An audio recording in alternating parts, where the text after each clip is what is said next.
Young hero Nitin Trivikram కాంబినేషన్లో తెరకెక్కుతున్న ఆ చిత్రం తుది దశకు చేరుకుంది. ఈ సినిమాలో హీరోయిన్ గా నటించిన సమంత కొన్ని సంగతులు ట్వీట్ చేసింది. అలాగే ఈ సినిమాలో తన రోల్ గురించి కూడా ఆమె రివీల్ చేసేసింది. ఈ సినిమా గురించి సమంత ఇవాల్టితో ఆ మూవీ టాక్ పార్ట్ షూటింగ్ పూర్తయిపోతుంది. ఈ సినిమా గురించి సమంత ఇవాల్టితో ఆ మూవీ టాకీ పార్ట్ షూటింగ్ పూర్తవుతుందని వెల్లడించింది. అనసూయ రామలింగం పాత్ర నా కెరియర్ లోనే బెస్ట్ గా నిలిచిపోవడం ఖాయం. ఈ అనసూయ పాత్రను నాకు ఇచ్చిన త్రివిక్రమ్ కు ధన్యవాదాలు అంటూ చెప్పేసింది ఆ హీరోయిన్ సమంత. ఇలా ఉంటే ప్రస్తుతం టాలీవుడ్ మొత్తం జక్కన్న రాజమౌళి తెరకెక్కించిన బాహుబలి గురించి మాట్లాడుకోవడం మొదలుపెట్టారు. ఎంతో ప్రతిష్టాత్మకమైన జాతీయ ఉత్తమ చిత్రంగా బాహుబలి ఎంపిక కావడం శుభ పరిమాణం. టాలెంటెడ్ డైరెక్టర్ క్రిష్ రూపొందించిన కంచెకు ఉత్తమ ప్రాంతీయ చిత్రంగా పురస్కారం దక్కింది. ఈ రెండు సినిమాల యూనిట్ సభ్యులను పలువురు సెలబ్రిటీలు అభినందనలు ప్రశంసలతో ముంచెత్తుతున్నారు.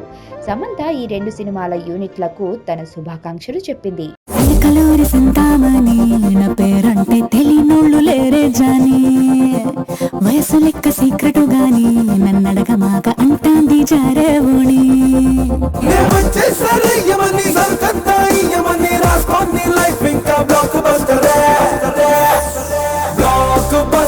బ్లాక్ బస్టర్ నే చేయేస్తే నీ లైఫ్ బ్లాక్